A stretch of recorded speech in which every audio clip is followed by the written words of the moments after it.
Tusuk konde emas, warisan ibu.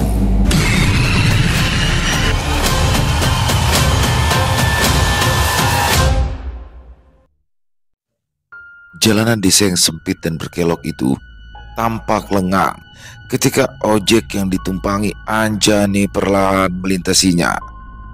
Di kiri kanan, sawah-sawah yang menguning terhampar luas, batangnya bergoyang pelan diterpa angin. Beberapa saat kemudian, Anjani turun dari ojek sambil menarik nafas panjang. Sudah 1 tahun dia tidak menginjakan kaki di rumah masa kecilnya.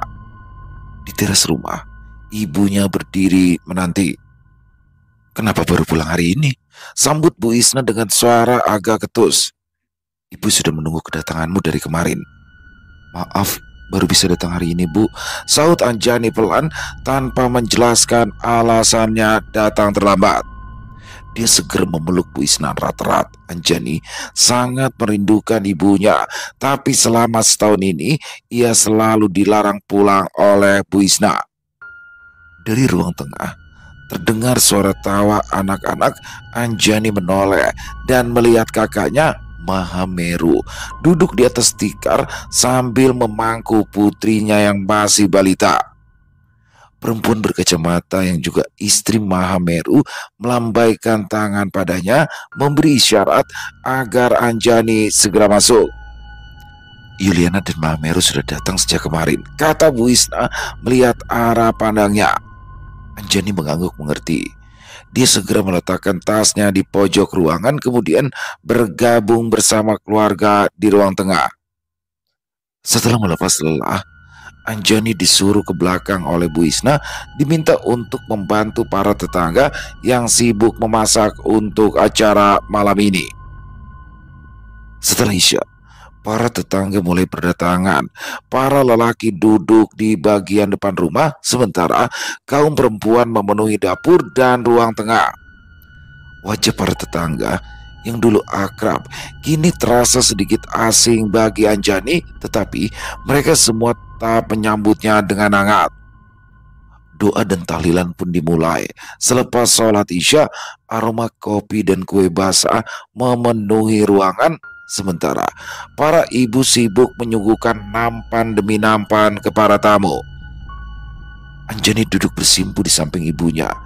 Tangannya tertangkup di pangkuan, matanya terpejam sesaat mengingat kenangan tentang almarhum ayahnya yang telah meninggal setahun lalu. Senyumnya, suaranya, bahkan aroma tubuhnya yang khas saat pulang dari sawah, semua itu kembali hadir di malam itu. Setelah para tamu pamit satu persatu, rumah kembali sepi. Bu Isna meminta mereka semua beristirahat. Anjani memilih tidur di kamar lamanya yang tak banyak berubah. Pagi harinya, aroma masakan menguar dari dapur. Anjani sudah sibuk sejak sebelum subuh untuk membereskan semua cucian dan juga merapikan rumah setelah acara tadi malam. Mahameru dan istrinya baru keluar ketika Anjani selesai menyiapkan sarapan untuk keluarga. Belum menitik di dahinya, tapi Anjani bergegas mengusapnya menggunakan lengan baju. "Sarapan dulu, Mbak, Mas," ucap Anjani. "Intan di mana?" "Masih tidur," saut Yuliana sambil menarik salah satu bangku. Tak lama kemudian, Bu Isna muncul dari dalam kamar. "Mahameru, Anjani, ikut ibu sebentar ke kamar." Mereka saling berpandangan, lalu bangkit dan mengikuti langkah sang ibu ke dalam kamar. Di dalam, suasananya hening. Bu Isna duduk di tepi ranjang, wajahnya tampak lebih serius dari biasanya. Jelas sekali, ada sesuatu yang ingin disampaikan, sehingga sikap kedua saudara itu pun ikut jadi lebih serius. "Ada hal penting yang ingin ibu bicarakan pada kalian berdua," ujar ibu mereka dengan suaranya yang tegas. Mahameru menatap ibunya, sedangkan Anjani memilih duduk di kursi kayu yang menghadap ke tempat tidur. Udara pagi yang sejuk tak mampu meredakan ketegangan kecil yang mengalir di dalam ruangan. Bu Isna menatap keduanya bergantian, lalu menghela nafas panjang. Ibu sudah pikirkan ini cukup lama. Ucapnya pelan, namun nadanya mantap. Ia meraih map kuning dari dalam laci nakas dan meletakkannya di hadapannya. Semua rumah ini, kebun kopi, dan sawah peninggalan Bapak, semuanya ibu serahkan ke Mahameru. Anjani tidak bersuara. Ia hanya menatap ibunya tanpa berkedip, kemudian melirik sekilas ke arah Mahameru yang juga tampak terkejut. Ibu yakin? Tanya Mahameru ragu. Bu Isna mengangguk. Kamu adalah anak lelaki satu-satunya dan harus membiayai anak istrimu. Anjani juga pasti paham. Apalagi sekarang dia sudah menikah dan menjadi tanggung jawab dari suaminya. Tak ada lagi yang berkata-kata. Anjani menunduk menatap ubin berwarna kelabu di bawah kakinya. Ada rasa pahit yang tiba-tiba terasa di dalam hati, tetapi ia memilih menelannya seorang diri. Ibu tahu, ini mungkin tidak adil. Lanjut sang ibu, nadanya mulai melunak. Tapi ibu cuma ingin semuanya menjadi jelas, sehingga nanti tidak ada sengketa ketika ibu nanti meninggal. Aku mengerti kok, Bu. Anjani menarik nafas pelan. Ini bukan kali pertama ibunya membuat keputusan sepihak tanpa membicarakannya lebih dulu dengan Anjani. Sejak kecil, Anjani selalu merasa berada di tempat kedua. Mahameru diberikan les tambahan, bajunya bagus, kendaraan baru, dan akhirnya kesempatan berkuliah di kota. Sedangkan dirinya, setelah lulus SMA, baru saja ingin mengutarakan niat untuk kuliah, sang ibu malah menyuruhnya menikah dengan alasan tidak pantas membiarkan anak perempuan keluyuran di luar rumah. Dan kali ini pun sama saja. Anjani pun sudah tidak berminat untuk memulai pertengkaran, apalagi di rumah yang semestinya juga menyimpan banyak kenangan manis. Mahameru menoleh ke arahnya. Wajahnya tampak penuh rasa bersalah, tapi Anjani tersenyum tipis seolah ingin mengatakan bahwa semuanya baik-baik saja, bahwa dia tidak mempermasalahkan keputusan sang ibu. Ibu ingin kalian rukun. Jangan sampai harta membuat keluarga kita jadi berantakan, ujar Bu Isna lagi karena Mahameru belum juga berbicara. Bagaimana, Ru? Mahameru memandangi map di hadapannya, lalu menoleh ke arah Anjani sekali lagi. Wajahnya jelas penuh rasa ragu, ada kerutan dalam di antara alisnya. Bu, saya rasa lebih baik ini dibicarakan nanti saja, Bu. Ucapnya pelan karena tak ingin menyinggung siapapun. Kalau memang ibu ingin membagi warisan, maka bagilah dengan adil, Bu. Ibu sudah bilang, ini bukan soal adil atau tidak, jawab ibunya tegas. Anjani tidak mungkin bisa mengurus sawah dan kebun. Sedangkan kamu adalah anak lelaki yang harus menanggung semua kehidupan anakmu. Hanya saja ibu harap kamu tidak melupakan adikmu. Tapi Bu, Mahameru menatap Anjani sebentar. Kami berdua ini anak ibu. Jangan buat dia merasa terlupakan, Bu. Kata-kata Mahameru sempat menggugah hati Anjani, tapi itu masih belum cukup untuk mengubah kenyataan yang sudah berkali-kali ia telan sepanjang hidupnya. Ibunya mengangkat tangan seolah ingin menghentikan pembicaraan. Sudah, ini sudah jadi keputusan ibu dan tidak bisa diubah lagi. Kamu ambil map ini dan cepat temui istrimu. Beritahu dia tentang keputusan ibu. Bu Isna memandang Anjani penuh arti. Anjani, kamu di sini dulu. Banyak yang ingin ibu bicarakan denganmu sebentar. Mahameru menunduk pasrah. Ibunya keras kepala, dan bila sudah memutuskan sesuatu, kecil kemungkinan akan diubah. Dia menatap Anjani sebentar, lalu berjalan keluar kamar. Langkahnya berat, pundaknya terasa berat menanggung beban yang sekarang diberikan padanya.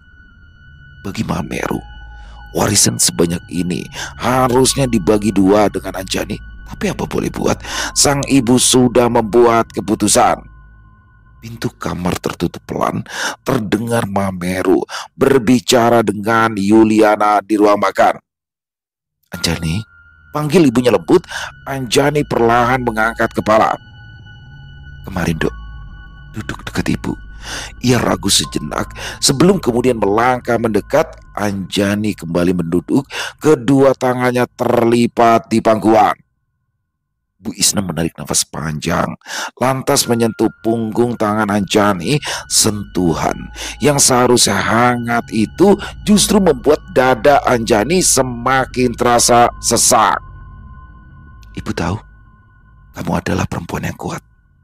Ibu percaya kamu bisa menjalani hidupmu dengan baik, ucap ibunya pelan. Aku harap juga begitu, Bu. Mahameru, memang ibu berikan tanggung jawab lebih. Tapi bukan berarti ibu tidak sayang padamu. Anjani memandang lurus ke lantai kamar, melihat bayangan mereka berdua yang buram di bawah sinar matahari yang menyelinap masuk lewat celah jendela. Bayangan mereka tampak dekat, tapi hati mereka justru terasa jauh, sangat jauh. Bu Isna duduk bersandar di kepala ranjang, pandangannya menatap jauh keluar jendela sebelum akhirnya kembali tertuju pada anak perempuannya. Dia tersenyum tipis ketika mengangkat tangannya menuju gelung rambutnya yang telah mulai pudar. Bu Isna melepaskan konde emas dari sanggulnya. Benda itu berkilau lembut terkena cahaya matahari yang menembus celah tirai. Bentuknya sederhana, melengkung anggun seperti bulan sabit kecil dengan ukiran bunga melati di bagian tengah. Meskipun tidak mencolok, konde itu memancarkan aura yang berbeda. Cuma ini yang bisa ibu wariskan padamu, ujar Bu Isna sambil menyerahkan konde itu ke tangan Anjani. Anjani membelalak saat menerima benda tersebut. Ia memandang tusuk konde emas itu dengan tatapan tak percaya. Seketika muncul banyak kenangan berputar dalam benaknya. Dulu, setiap kali ibunya berdandan untuk menghadiri sebuah acara, Anjani selalu duduk di ujung kasur, memperhatikan ibunya menyanggul rambut dan menancapkan tusuk konde dengan tangannya yang terampil. Anjani kecil selalu berpikir, ibunya tampak jauh lebih cantik dan anggun saat mengenakan tusuk konde. Persis seperti para priayi yang selalu terlihat mempesona sekaligus tak terjangkau. Ibu sangat menyayangi konde ini, ucap Anjani tak percaya. Benar, konde ini adalah milik nenekmu dulu, lalu ibu yang menerimanya. Sekarang giliranmu untuk menyimpannya. Bu Isna mengangguk. Anjani menggenggam tusuk konde itu dengan lembut, seolah takut merusaknya. Ada rasa haru mengalir dalam dada, perasaan yang tak bisa diungkapkan dengan kata. Dia tidak pernah mengira ibunya akan memberikan benda kesayangannya pada Anjani, sedangkan benda itu selalu berada di dekatnya selama puluhan tahun. Dahulu, jangankan berharap bisa memilikinya, Anjani selalu saja dimarahi ketika mencoba menyentuhnya. Ibu sayang kamu, Anjani, ucap ibunya pelan. Suara itu hampir tenggelam oleh desir angin dari jendela. Semua yang ibu lakukan mungkin terkesan tidak adil, tapi ibu punya alasan kuat. Terima kasih, Bu. Bagi Anjani, benda kecil itu terasa lebih berharga dari semua harta yang diwariskan pada Mahameru. Setidaknya, ibu sudah mengakui bahwa dia pun disayangi meski statusnya bukan anak kandung. Dia dan Mahameru memang dipungut sejak bayi oleh Bu Isna dan suaminya. Keesokan harinya, matahari baru setinggi pohon kelapa saat Anjani berpamitan pergi. Tas berisi pakaian sudah tergantung di pundaknya. Sementara Bu Isna berdiri di ambang pintu menatapnya lekat-lekat penuh arti. Jaga diri baik-baik ya, Nak. Jangan lupakan pesan ibu kemarin, ucap Bu Isna sambil menggenggam tangan Anjani erat. Aku pamit ya, Bu, ucapnya seraya mencium punggung tangan Bu Isna. Ojek menunggunya dengan sabar. Ketika dia juga berpamitan pada Mahameru dan Yuliana, Anjani sempat mencium pipi keponakannya sebelum dia pergi. Wajah Bu Isna terlihat datar ketika melihat motor yang membawa Isna menghilang di balik tikungan. Dia berkata pada Mahameru, Ayo masuk, adikmu sudah pergi. Sementara itu, Anjani baru tiba di rumah mertuanya menjelang sore. Belum sempat ia membuka pintu pagar, suara keras sudah menyambutnya dari teras. Anjani, akhirnya kamu ingat pulang juga. Aku pikir kamu sudah lupa kalau kamu sudah punya suami. Ya, suara itu adalah milik Bu Haryati, ibu mertua Anjani.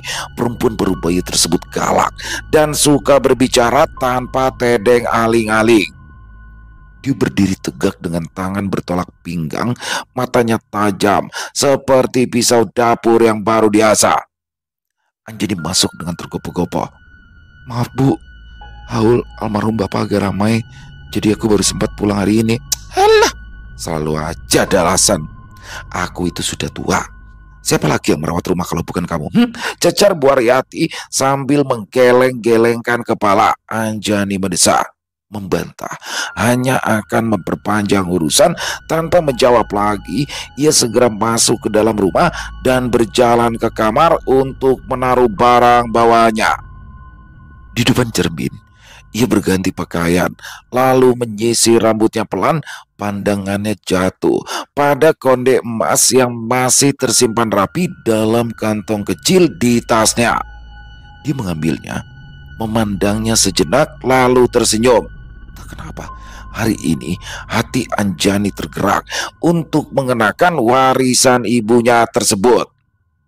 Anjani menyanggul rambutnya dan menyematkan tusuk konde di belakang kepala cermin, memantulkan sosoknya yang tenang dan tampak lebih dewasa.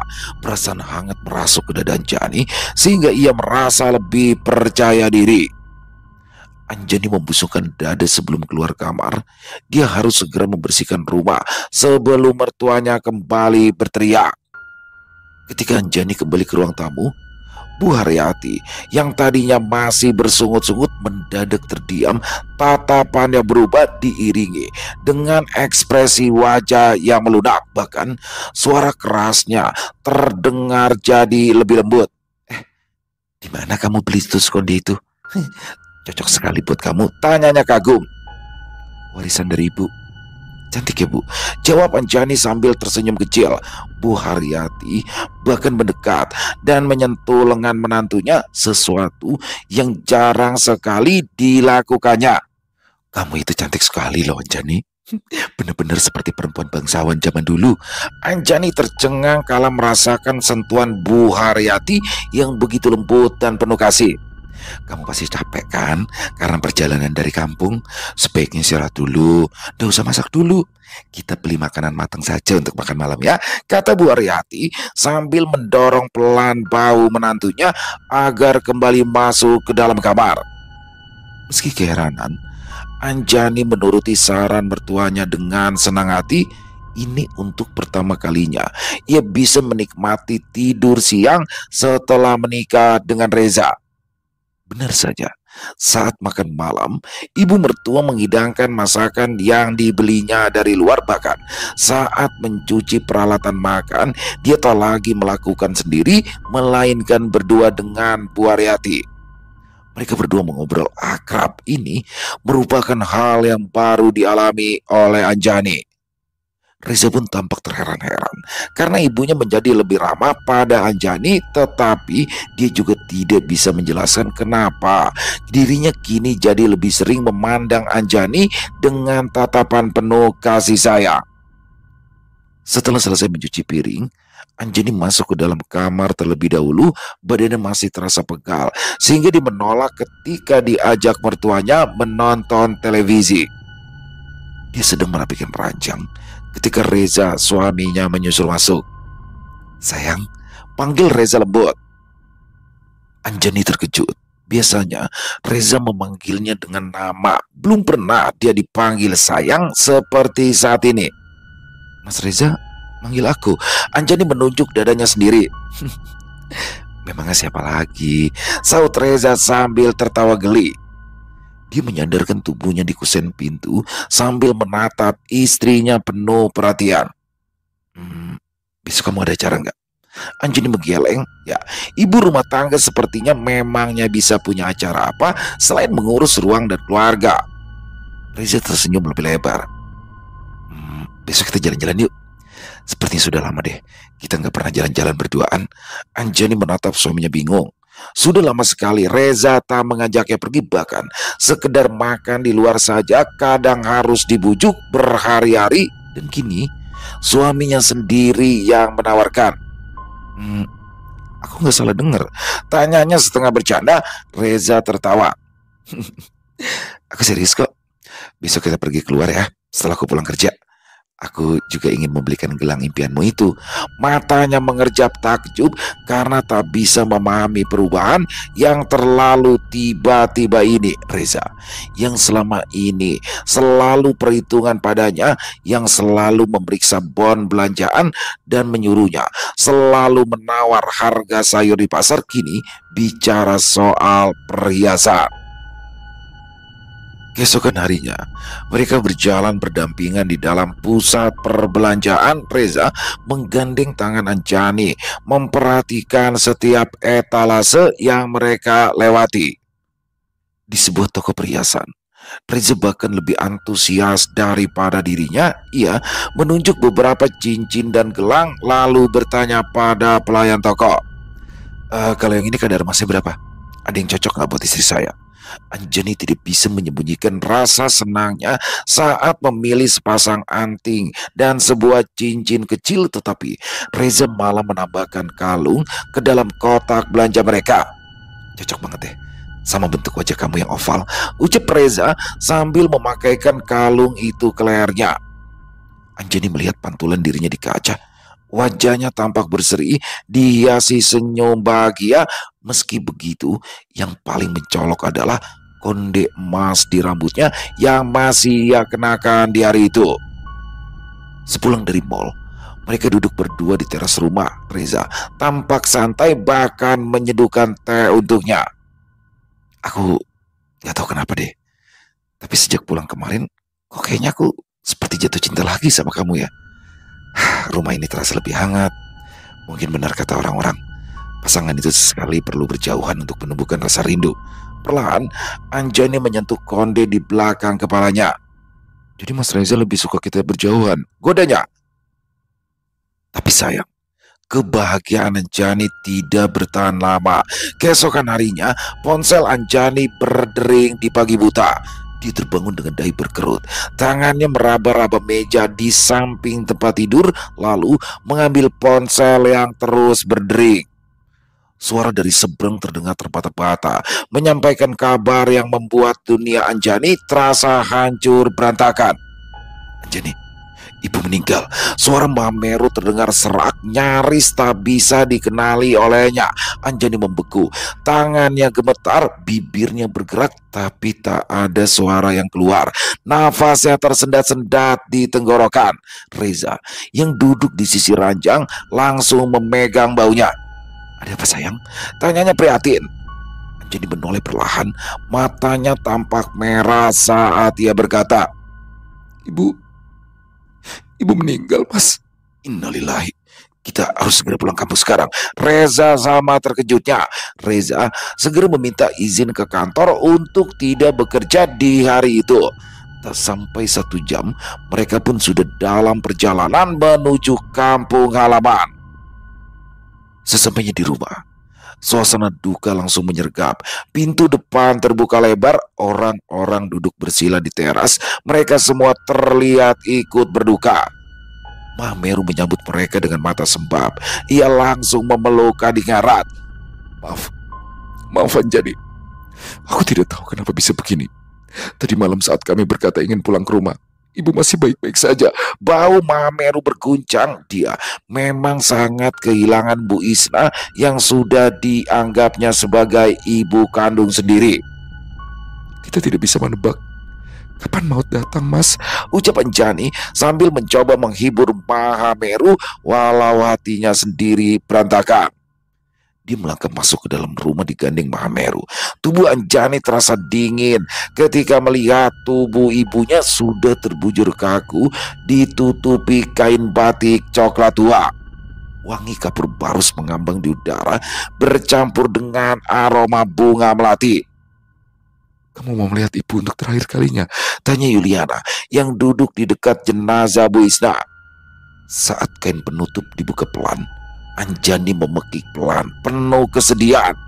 Tubuh ibunya membengkak. Kulit yang dulunya putih bersih kini menghitam, terutama di bagian wajah dan tangan.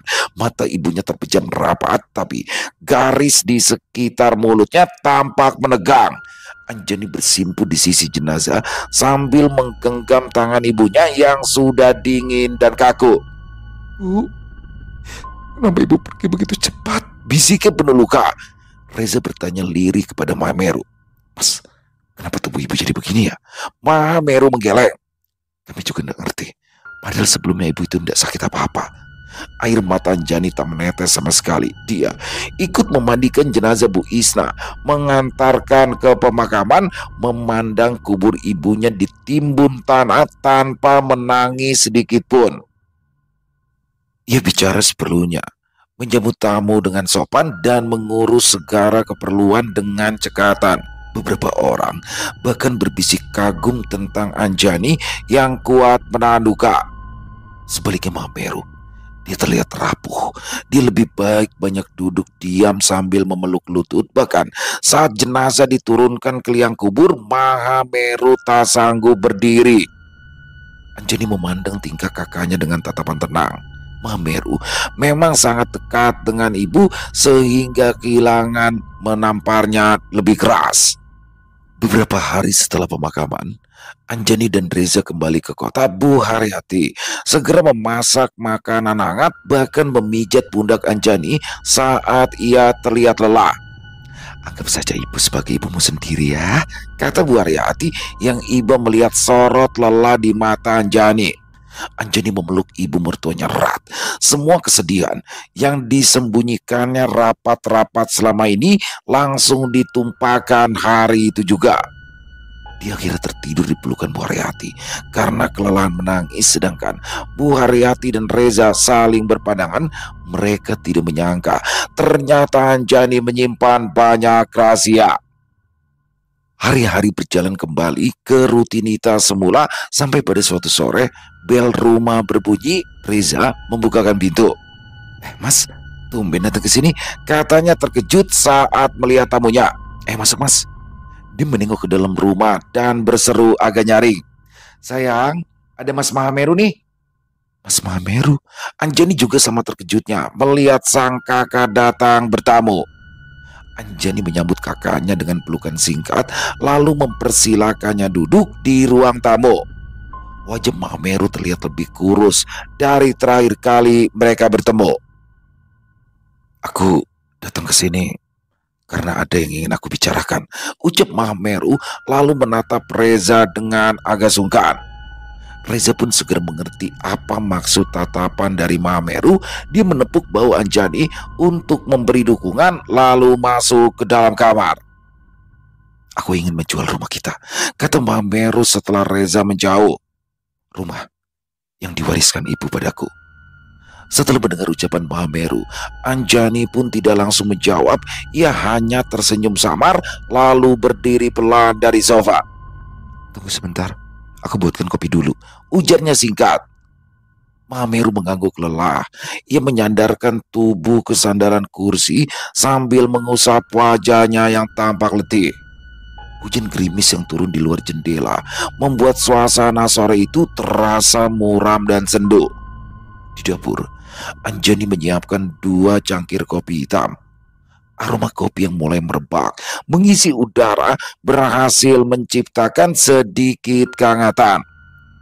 Sambil menunggu air mendidih, Anjani melirik ke arah rak dapur dan menemukan sebungkus mie instan. Ia menghela nafas. Ya, sejak kecil Mahameru memang bukan tipe orang yang pandai menjaga makan. Ia terlalu sering lupa makan saat sibuk ataupun stres. "Mas, kamu udah makan?" teriak Anjani dari arah dapur. Belum 5 detik terdengar jawaban dari ruang tamu. "Belum, dari tadi pagi belum sempat makan apa-apa." Anjani tersenyum. "Tunggu sebentar ya, aku masak mie dulu." Ia menyalakan kompor, merebus air dan menyiapkan semangkuk mie dengan telur dan irisan cabai. Beberapa menit kemudian, Anjani kembali ke ruang tamu dengan nampan berisi 2 cangkir kopi dan semangkuk mie. Oh, aku cuma 1. Aku kenyang, Mas. Mas cepat makan ya, mumpung hangat. Mahameru tidak menunggu disuruh 2 kali. Ia mengambil sendok dan mulai menyantap mie dengan lahap. Setelah kenyang, Mahameru meletakkan sendok dan memandang Anjani. Jadi, kamu tidak keberatan kalau rumah itu dijual? Anjani mengangkat bahu. Mas, rumah itu sudah ibu serahkan sama kamu. Aku tidak berhak berkata apapun tentangnya. Mahameru menatapnya lebih dalam. Tapi kamu besar di sana juga. Kamu punya hak untuk bersuara juga, Anjani. Anjani menggeleng pelan. Suaranya tetap tenang. Enggak, Mas. Saat ibu menyerahkan semuanya sama kamu, aku juga sudah menyetujuinya. Jadi apapun keputusanmu sekarang, itu sepenuhnya hakmu. Mahameru menarik nafas panjang. Ia tampak ingin menambahkan sesuatu, tapi segera mengurungkannya. Sementara itu, Anjani meraih cangkir kopinya yang sudah tersisa setengah. Asapnya sudah tak lagi mengepul. Kopi itu sudah dingin. Ia meneguk pelan, menikmati pahit yang mengendap di lidah, berharap bisa sedikit menetralisir perasaan yang bercampur aduk di dadanya. Tapi belum sempat ia menaruh kembali cangkir ke meja, tiba-tiba saja terdengar suara halus dari dasar gelas. Belum sempat ia bereaksi, prang! Cangkir di tangan Anjani pecah jadi beberapa bagian. Kopi itu muncrat ke arah dadanya, membasahi baju dan pangkuannya. Pecahan kaca menggelinding jatuh ke lantai. Sementara Anjani terperanjat kaget, dia langsung meletakkan pecahan cangkir yang tersisa di atas meja. Jadi kotor semua deh, keluhnya. Kemeja yang ia kenakan kini basah oleh noda kopi. Anjani memandangi tangannya sebentar, memastikan tidak terluka, lalu menarik nafas lega. Kamu itu masih aja ceroboh kayak dulu nih, tegur Mahameru. Kok nggak sengaja, Mas? Untung aja kopinya udah dingin. Kalau masih panas bisa melepuh kulit kamu. Mahameru masih saja mengomel. Anjani beringis, dipermisi mengganti pakaian kotornya dulu. Ketika selesai mengganti pakaian, dia pun kembali ke ruang tamu. Lalu terenyak ketika melihat Yuliana ada di samping Mahameru. Loh, Mbak Yuli baru datang, tanyanya kebingungan. Mahameru tertawa keras. Dia tadi itu ketiduran di dalam mobil. Kenapa nggak dibangunkan? Kasihan kan Mbak Yuli tidur dalam mobil. Yuliana tidak menyaut. Wajahnya terlihat muram, matanya sayu karena mengantuk. Walau suaminya tadi mengatakan dia sudah tertidur tadi. Pandangannya beberapa kali tertuju pada Anjani dengan ekspresi sulit ditebak. Anjani tidak mengerti maksud pandangan Yuli, tapi tetap menyapanya. Mbak Yuli mau aku buatkan teh hangat? Yuliana tersenyum hambar, kemudian menggeleng pelan. Ia lalu berbalik menuju pintu tanpa berpamitan. Ketika suaminya bertanya, ia hanya berkata pendek, "Aku tunggu di mobil." Tuh Mas, Mbak Yuli jadi marah kan? Mahameru menyeringai saat memandang adiknya, lalu buru-buru menyusul keluar sambil meraih jaket dan kunci mobil. Dia berseru, "Makasih kopi dan makanannya ini. Nanti aku kabari lagi." Anjani melambaikan tangan ke arah kakaknya sambil tertawa pelan, namun tawanya terhenti saat memandangi bekas tumpahan kopi. Dia heran, bagaimana bisa cangkir itu pecah tanpa alasan saat berada di tangannya. Tepat seminggu kemudian, ponsel Anjani berdering nyaring. Nama Mahameru tertera di layar sehingga ia langsung mengangkat teleponnya. "Assalamualaikum, Mas." "Waalaikumsalam nih," saut Mahameru terburu-buru. "Yuliana nih, dia masuk rumah sakit sejak tadi pagi." Anjani terdiam sejenak, hatinya tercekat. "Lalu bagaimana keadaannya?" Sementara ini masih diobservasi. Dokter belum bisa memastikan penyebabnya. Tapi dia bersikeras minta ketemu kamu hari ini juga." "Ketemu aku?" Suara Anjani naik setengah tak percaya. "Iya, dia minta kamu datang. Aku juga nggak tahu kenapa. Tapi tolong ya nih, kalau kamu bisa datang malam ini juga." Anjani memandangi jam dinding. Sudah hampir pukul 5. Masih ada waktu. Dia mengangguk meski Mahameru tak bisa melihatnya. "Iya Mas, aku kesana sekarang." Terima kasih ya, nih. Aku kirimkan alamat rumah sakitnya." Setelah menutup telepon, Anjani segera berganti pakaian, mengambil tas kecil, lalu keluar rumah setelah berpamitan pada mertuanya. "Ibunda akan sanggup kalau jadi kamu, Nini," kata Bu Haryati ketika Anjani membuka pintu depan. "Loh, maksud ibu apa ya?" Anjani mengerutkan kening. Bu Haryati memandang iba pada Anjani. "Kamu sudah tahu orang itu niat jahat sama kamu, tapi masih aja kamu bersikap baik padanya, seolah-olah tidak ada masalah." Anjani tertegun. Dia ingat beberapa waktu lalu sudah bercerita banyak hal pada Bu Haryati dan juga Reza tentang masalah yang sedang dihadapinya. "Saya hanya menjalankan kewajiban sebagai manusia, Bu. Tentang perbuatan salah, biarlah dia yang mempertanggungjawabkannya nanti," jawab Anjani pasrah. "Kamu ikhlas?" Anjani tidak bisa menjawab pertanyaan itu. Dia hanya berkata, "Saya berangkat ya, Bu. Kalau Mas Reza datang, tolong katakan saya ada di rumah sakit." Beberapa jam kemudian, Anjani tiba di rumah sakit. Ruangan tempat Yuliana dirawat berada di ujung lorong lantai 2. Mameru sudah berdiri di depan pintu. Wajahnya kusut dan matanya tampak jekung. Ketika melihat Anjani, ia langsung menghampiri. "Mas pikir kamu gak datang," katanya dengan suara parau. "Sejak kapan Mbak Yuli sakit?" tanya Anjani tanpa basa-basi. Pertanyaan dari ibu mertuanya tadi membuat Anjani berpikir ulang. Apakah dia bisa mengikhlaskan perbuatan orang yang telah menimbulkan banyak kerugian baginya? "Setelah pulang dari rumah kamu, Yuli langsung sakit," jawab Mameru. "Kamu bisa lihat sendiri bagaimana keadaannya, yuk." Anjani memandang dari jendela. Tampak tubuh Yuliana terbaring di ranjang. Kulit wajah dan lehernya membengkak, membiru kehitaman. Lengan dan kakinya tampak membesar seperti penuh cairan, dan matanya berwarna merah darah. Anjani mundur selangkah. Nafasnya tercekat. Pemandangan itu terlalu familiar, terlalu mirip dengan yang ia lihat beberapa minggu lalu saat ibu mereka terbujur kaku di rumah. Sama persis dengan keadaan sang ayah sebelum meninggal dunia setahun yang lalu. "Kamu tahu kenapa Mbak Yuli jadi begini, Mas?" tanya Anjani pahit. Dokter bilang karena infeksi. Tapi seingatku keadaan bapak dulu juga kayak gini ya," ucap Mameru sendu. Sepertinya dia juga menyadari ada yang salah. "Kamu mau nemuin dia sebentar nih? Mungkin dia mau menceritakan sesuatu padamu, sesuatu yang tak bisa diceritakan padaku." Anjani menelan ludah. Sebagian dirinya ingin berbalik dan pergi. Ada dorongan kuat dari dalam dirinya untuk tidak terlibat lebih jauh. Tapi melihat wajah kakaknya yang nyaris putus asa, dia tak sampai hati menolak. Anjani mendorong pintu kamar. Bau obat dan antiseptik langsung menyeruak. Di tengah ruangan, Yuliana berbaring lemah dengan selang infus dan alat monitor detak jantung yang berdetak pelan. Matanya yang setengah terbuka kini menatap ke arah Anjani. Anjani melangkah mendekat, berdiri kaku di sisi ranjang. Tidak ada simpati di wajahnya, melainkan hanya rasa jijik yang tidak lagi ditutup-tutupinya. Dia memperhatikan tubuh Yuliana sejenak, lalu membuka suara. "Bagaimana rasanya setelah semua ulahmu kembali ke dirimu sendiri?"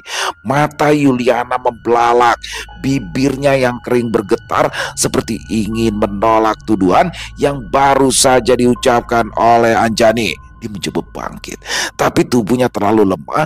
Pada akhirnya dia hanya bisa memandang Anjani dengan sorot panik penuh ketakutan. Kamu sudah tahu?" Bisik putus asa. Suara itu nyaris tak terdengar di atas dengung alat medis. Anjani menatapnya dingin. "Saat ibu membagikan warisannya pada Mas Mahameru, saat itulah ibu menceritakan semuanya." Yuliana menangis. Air matanya mengalir membasahi wajah yang kini membengkak dan menghitam. Tangannya yang lemah bergerak ke arah Anjani meminta pengampunan. "Maafkan aku, Anjani. Aku hilaf." Tapi Anjani tidak bergeming. Ia hanya memandang wajah Yuliana yang terlihat menjijikan. "Apa kata maaf bisa mengembalikan ibu dan bapak? Tanyanya getir. Aku tidak punya pilihan lain, bisik Yuliana. Kamu sejak kecil hidup dengan nyaman. Meski hanya anak angkat, tapi kamu tidak pernah kekurangan. Sedangkan aku sejak kecil selalu hidup miskin. Kau kira menikah dengan Mahameru akan membuatku bisa menikmati hidup. Tapi rupanya kakakmu itu pemalas. Tetap saja kami terlilit hutang karena dia tidak mau bekerja. Alasan. Kalau memang begitu kenyataannya, harusnya kamu bercerai dengan Mas Meru dan mencari jalan hidupmu sendiri, bukannya membunuh kedua orang tuaku, ucap Anjani pahit. Dan asal kamu tahu, aku datang ke sini atas permintaan Mas Meru. Kalau bukan karena dia, bahkan untuk mendengar namamu saja, aku sudah jijik.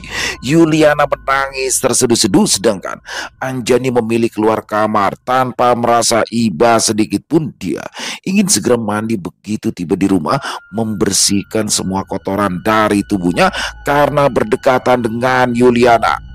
Di luar, Mahameru langsung berdiri dari duduknya di bangku lorong dan mendekati adiknya dengan wajah yang cemas. Anjani, bagaimana? Apa dia mengatakan sesuatu padamu? Tanyanya cepat. Anjani menatap kakaknya dalam-dalam, lalu menjawab dengan suara datar. Aku sudah menemui dia. Aku sudah lakukan semua yang Mas minta. Sekarang semuanya kembali pada Mas dan istri Mas. Mahameru memegangi kepalanya, wajahnya tampak semakin kusut. Sebenarnya ada apa ini? Aku kok tidak ngerti ya sama sekali. Kamu sudah tahu, tapi memilih mengingkarinya, Mas. Setelah ini, aku harap kamu mengubah sifatmu yang malas itu. Sekarang sudah tidak ada bapak dan ibu yang selalu bisa membantumu tiap kali Mas Meru dapat masalah. Jadi, berusahalah lebih kuat, Mas, ujar Anjani sambil mengambil tasnya dari atas bangku. Sebelum hilang di balik tikungan lorong, ia sempat menoleh sebentar ke arah Mahameru. Jaga dia baik-baik.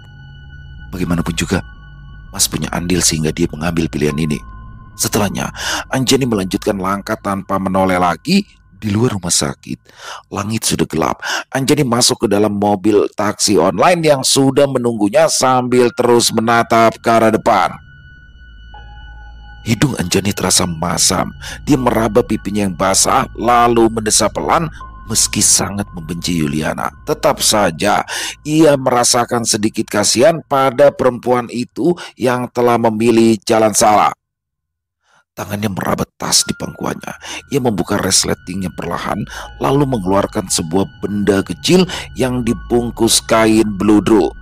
Dia membuka kain itu dengan hati-hati. Di dalamnya tampak tusuk konde emas warisan terakhir dari ibu. Ukirannya rumit dengan motif bunga melati dan sulur yang mengalir seperti akar kehidupan. Anjani menggenggamnya erat, sementara pikirannya melayang kembali ke hari itu, hari di mana dia terakhir kali berbicara dengan ibunya.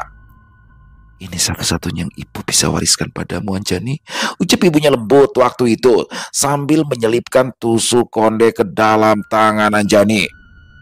Tapi percayalah, ini lebih berharga dari kebun atau rumah manapun. Saat itu, Anjani terdiam karena tak mengerti maksud kalimat ibunya. Tapi kemudian suara ibunya melembut seolah takut didengar siapapun. Kamu sudah mengenal Yuliana sejak kecil, bukan? Anjani mengangguk. Ya, istri kakaknya itu memang masih tetangga mereka dulu. Mereka sering bermain bersama setelah pulang sekolah. Hanya saja Yuliana memiliki banyak adik, sedangkan ayahnya hanya buruh tanam.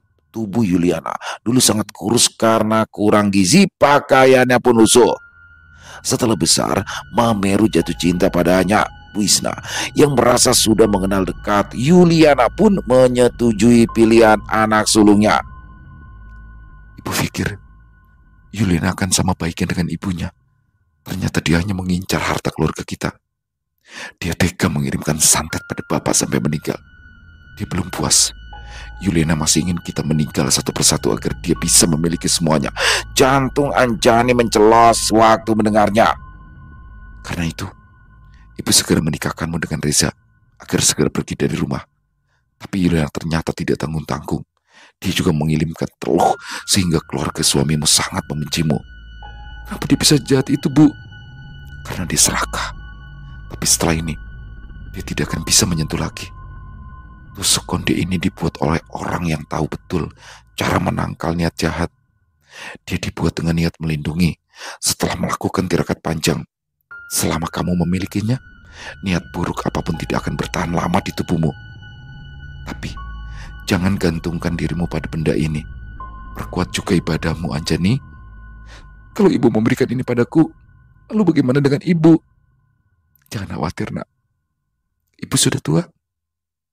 Dan ibu juga sudah sangat merindukan bapak. Bu Isna tersenyum pasrah.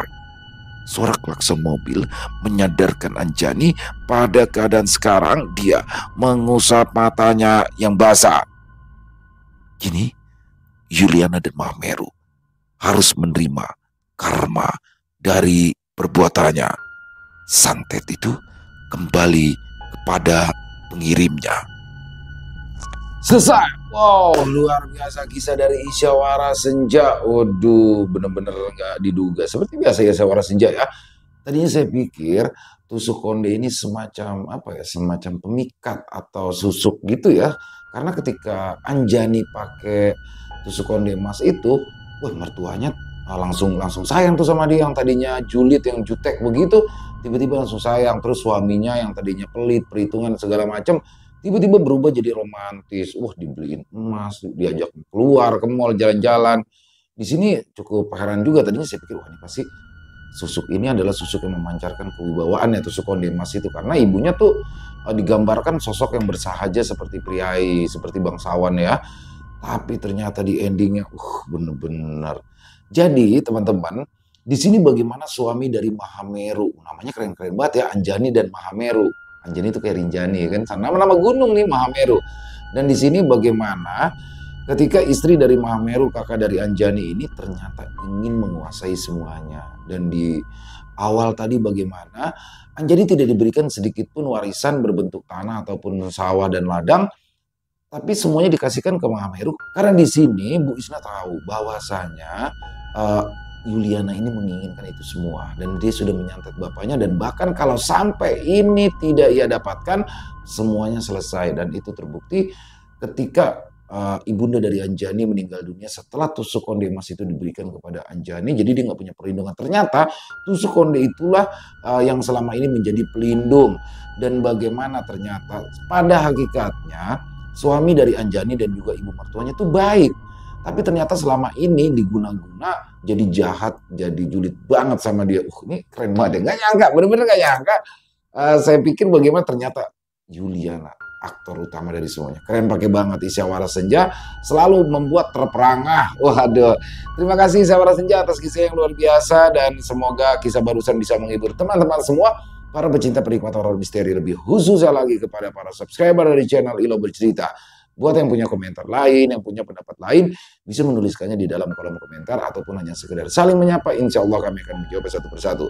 Buat teman-teman yang suka dengan videonya, bisa diklik tombol like atau wajib follow, boleh juga dong dibantu ya di share link videonya ini ke teman-teman yang lain agar juga ikut merasa terhibur. Dan buat yang belum subscribe channel Ilo Bercerita, yuk bisa diklik dulu tombol subscribe. Jangan lupa lonceng notifikasinya dinyalakan agar teman-teman selalu mendapatkan notifikasi dari konten-konten yang akan kami upload selanjutnya. Dan untuk channel Ilo Bercerita, kami upload setiap hari ya teman-teman ya, setiap malam jam 9 malam waktu Indonesia bagian Barat. Dan di akhir kata saya Ilo mengucapkan permohonan maaf apabila mungkin dalam pembawaan kisahnya barusan ada kata-kata saya yang salah ataupun ada kata-kata saya mungkin yang kurang berkenan. Saya mohon dibukakan pintu maaf yang seluas-luasnya. Sampai berjumpa lagi di konten-konten kami selanjutnya yang pasti tidak kalah serunya, yang pasti tidak kalah horornya. Masih bersama saya Ilo di channel Ilo Bercerita. Salam sehat, sukses selalu untuk kita semua. Wassalamualaikum warahmatullahi wabarakatuh.